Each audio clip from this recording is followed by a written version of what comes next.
오늘 우리 주님께서 부활하신 너무나 기쁜 부활절입니다. 여러분 기쁘십니까? 네, 기쁘십니까? 우리 옆에 계신 분들과 함께 인사해 볼까요? 할렐루야, 예수님 부활하셨습니다. 우리 주님께서 부활하셨어요. 이 세상 그 어떤 기쁨보다 더 큰 기쁨이 바로 이 부활의 기쁨인 줄로 믿습니다. 우리 주님이 주신 이 부활의 기쁨을 가지고 정말 부활의 능력을 가지고 부활의 소망을 가지고 날마다 기쁨 가운데 승리하시는 우리 성도님들 되기를 우리 주님의 이름으로 간절히 축원합니다. 풍요 속의 빈곤이라고 하는 말이 있어요. 많은 것을 가졌습니다. 부족한 게 없어요. 그런데 이상하게 마음이 허전하고 공허한 거예요. 사람이 없는 게 아닙니다. 주변에 사람들이 많아요. 가족도 있고요. 또 직장에 가면 동료들도 있고 친구들도 있고 이게 사람들이 많아요. 그런데 사람들은 많은데 이상하게 외롭다 이런 느낌이 드는 거예요. 외롭다. 풍요 속에서 빈곤을 느끼는 사람들이 현대에 정말 많아졌습니다. 그런데 이러한 사람들, 이 풍요 속에서 빈곤을 느끼는 이러한 사람들에게는요 몇 가지 특징이 있습니다. 어떤 특징이 있냐면 집에 들어가면 무조건 TV를 켜는 거예요. TV를 켜요. TV를 내가 보느냐 안 보느냐는 사실 상관이 없어요. 안 보더라도 TV를 켜요. 그래서 그 소리가 크게 이렇게 들리게 만드는 거예요. TV 소리라도 들리지 않으면 이 마음속의 공허함, 또 마음속의 이러한 허전함, 외로움 이런 것들을 잊어버릴 수 없기 때문에 그렇게 하는 것이죠. 또 이처럼 풍요 속의 빈곤을 느끼는 이러한 사람들의 또 하나의 특징이 있습니다. 이런 사람들은요 인터넷 쇼핑 이런 데 굉장히 쉽게 중독이 된다는 겁니다. 특별히 필요한 게 없는데도 그냥 인터넷에 들어가서 쇼핑몰 여기저기 검색하면서 다닙니다. 그냥 계속 그러고 있는 거예요. 그러다가 나한테 필요하지도 않은데 그냥 이것저것 자꾸만 삽니다. 근데 왜 그러는가? 그렇게 무언가를 삼으로써 내 마음에 그러한 비어있는 허전함 이런 것들을 채우려고 한다라고 하는 거죠. 자, 사람들이 왜 이렇게 풍요로운데도 왜 그들은 허전함을 느끼고 왜 공허함을 느끼는가? 여러분 왜 그렇겠습니까? 사람들이 없는 게 아니잖아요. 만나서 같이 밥도 먹고 커피도 마시고 이야기도 합니다. 그런데도 불구하고 그 속에서 외로움을 느끼는 그 이유가 무엇이겠습니까? 그것은 그 만남이 진정한 교제가 되지를 못하기 때문에 그런 거예요. 깊은 사귐이 그 속에 없기 때문에 그렇다는 것입니다. 많이 만나고 또 교제도 하고 많은 것들을 하지만 또 많은 것들을 가지고 많이 누리지만 그 속에 진정한 교제가 없고 깊은 사귐이 없으면 그러면 공허하게 되는 거죠. 오늘 이 시대가 바로 이처럼 많은 것들이 있음에도 불구하고 풍요한데도 불구하고 더 외롭고 많은데도 불구하고 더 허전한 그래서 풍요 속에 빈곤함을 느끼는 이러한 시대가 되었다는 것입니다. 자, 그러면 오늘 우리가 이러한 빈곤함, 이러한 공허함, 이러한 외로움 우리가 어떻게 채울 수 있겠습니까? 무엇으로 이러한 외로움을 이길 수가 있을까요? 오늘 우리가 읽은 하나님의 말씀, 예수님께서 바로 이 말씀을 통해 우리에게 답을 주고 계시다는 거예요. 주님과의 진정한 교제를 통해서 또 주님과의 깊은 사귐을 통해서 공허함을 이기고 허전함을 이기고 그리고 외로움을 극복하라고 주님께서 우리에게 말씀하고 있습니다.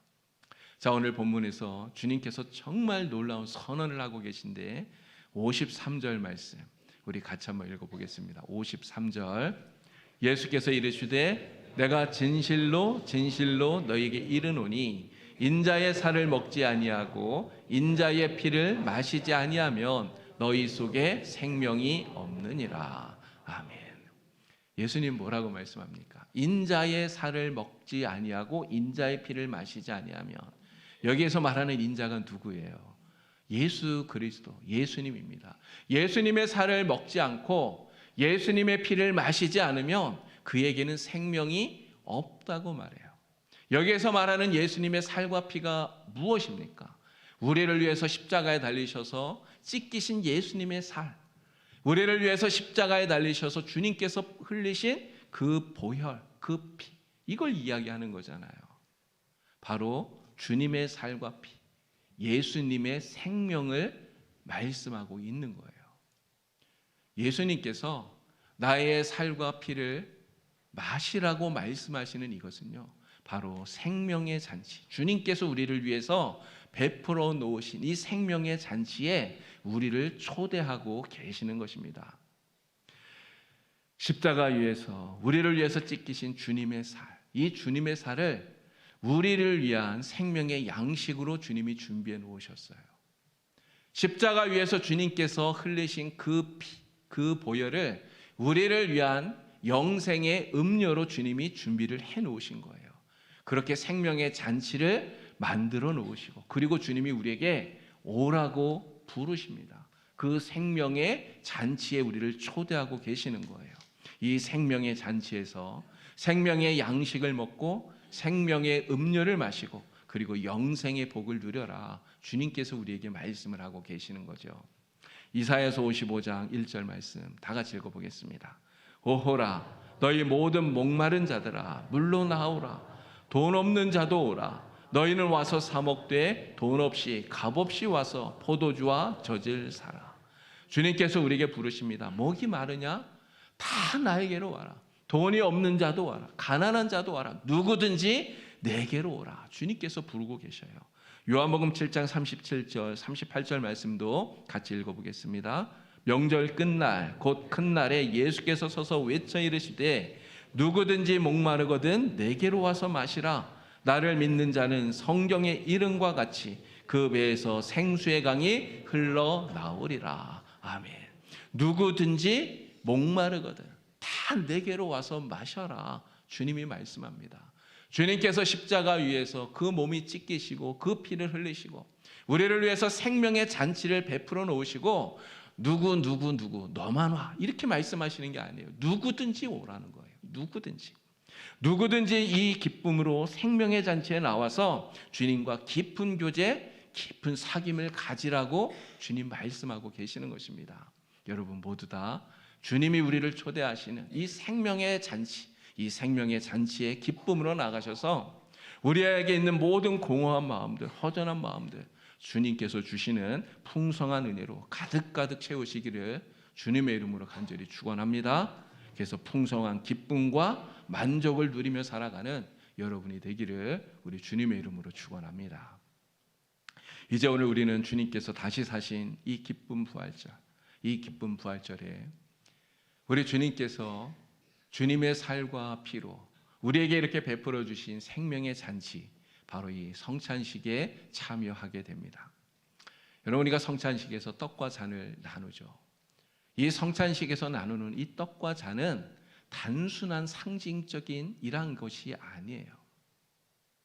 십자가에서 예수님께서 우리를 위해서 찢기신 살, 십자가 위에서 예수님께서 우리를 위해서 흘리신 피, 바로 그 주님의 생명을 우리에게 전달해 주는 은혜의 통로가 바로 이 떡과 잔이라고 하는 것이죠.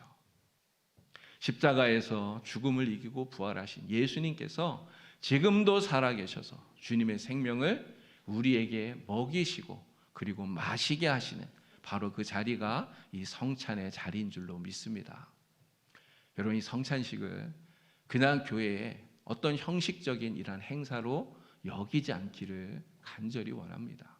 이게 형식적으로 우리가 성찬식을 하면 안 되는 거예요. 이 시간은 우리가 부활하신 예수님을 인격적으로 만나는 시간입니다. 이 시간은 주님과 진정한 교제, 주님과 깊은 사귐을 갖는 그러한 자리인 거예요. 세상의 그 어떤 만남보다도 정말 가장 귀하고 복된 자리가 바로 주님이 우리에게 베풀어 주신 이 생명의 잔치, 이 성찬의 자리인 줄로 믿습니다. 2차 세계대전 당시에 코리 텐붐이라고 하는 이분이 큰 어려움을 당했습니다. 이 코리 텐붐은 네덜란드 사람이에요. 그런데 유태인들, 독일이 유대인들을 학살하지 않습니까?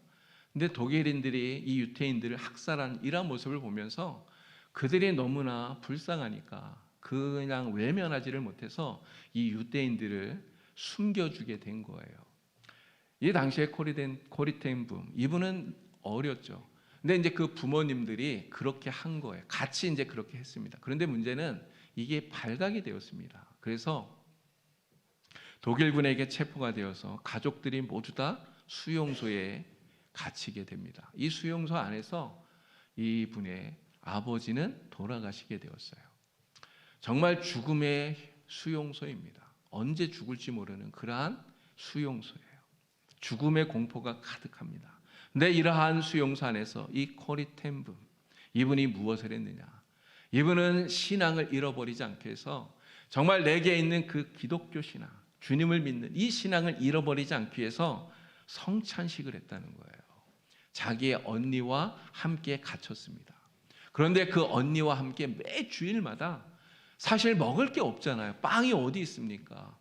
거기에 포도주가 있겠어요? 없잖아요. 그러나 빵 부스러기 정말 그것을 모아서 그리고 물 한 모금 그것을 가지고 언니와 함께 그들은 숨어서 성찬식을 나누는 거예요. 그 빵 부스러기 이것이 우리를 위한 주님의 살이라고 먹고 그리고 그 물 한 모금 나를 위해서 주님이 흘리신 피라고 믿고 그리고 마신 거예요. 그렇게 성찬식을 행합니다. 훗날 이 코리텐 붐이 이 날의 이러한 성찬식을 생각하면서 이러한 고백을 했어요. 그 작은 떡 조각과 물 한 모금 안에 천국의 생명이 있었고 바로 거기에 부활하신 주님이 임하셨다라는 거죠. 여러분, 성찬은 무엇입니까? 성찬은 바로 우리가 믿음으로 생명을 나누는 주님의 생명을 나누는 바로 생명의 잔치예요. 주님의 생명의 잔치, 바로 이것이 성찬식입니다. 오늘 우리가 갖는 이 성찬식 역시 바로 살아계신 주님께서 우리에게 생명을 나누어 주시는 주님의 생명의 잔치인 것입니다. 우리 주님께서 우리에게 말씀합니다. 내 살은 참된 양식이요 내 피는 참된 음료로다. 주님의 살이 참된 양식이요 주님의 피가 참된 음료라고 말씀해요. 이것을 먹고 마시는 자는 주님이 우리 안에 거하고 우리가 주님 안에 거하여서 영원한 영생을 누린다고 말씀을 하고 계시지 않습니까? 이 성찬을 통해서 주님의 살을 먹고 주님의 피를 마시는 여러분이 되기를 주님의 이름으로 간절히 축원합니다. 이 성찬을 통해서 영생하는 참된 양식이 되는 주님의 살을 먹고 영생하는 참된 음료가 되는 주님의 피를 마시고 그래서 내 안에 주님께서 주신 생명 영생이 있다는 것을 확신하는 여러분이 되기를 주님의 이름으로 축원합니다. 이 성찬을 통해 주님의 살과 피를 먹고 마시면서 정말 주님과 온전히 연합하는 여러분 되길 주님의 이름으로 축원합니다. 십자가의 죽음과 부활을 통해서 우리에게 열어주신 이 생명의 잔치에 동참함으로써 예수의 생명이 나의 생명이 되는 이러한 은혜를 여러분 이 시간 누리게 되기를 우리 주님의 이름으로 간절히 축원합니다. 기도하겠습니다. 하나님 아버지, 우리 하나님께서 이 세상에 보내주신 예수 그리스도께서 십자가에서 죽으셨지만 사흘 만에 다시금 죽음을 이기고 부활하셨습니다. 주님 부활하신 이 기쁨의 날, 이 부활절에 주님께서 주님의 살과 피로 우리에게 열어주신 이 귀한 생명의 잔치에 우리가 나아가기를 소망합니다. 주님의 살을 먹고 주님의 피를 마시면서 우리 안에 주님이 주신 영생이 있음을 확신하게 하여 주시고 주님과 온전히 연합하는 주의 백성들 다 될 수 있도록 하나님 도와주시옵소서. 그래서 예수 생명이 곧 나의 생명되는 복된 은혜를 누리며 살아가게 주님 인도하여 주시옵소서. 예수님의 이름으로 기도드리옵나이다. 아멘.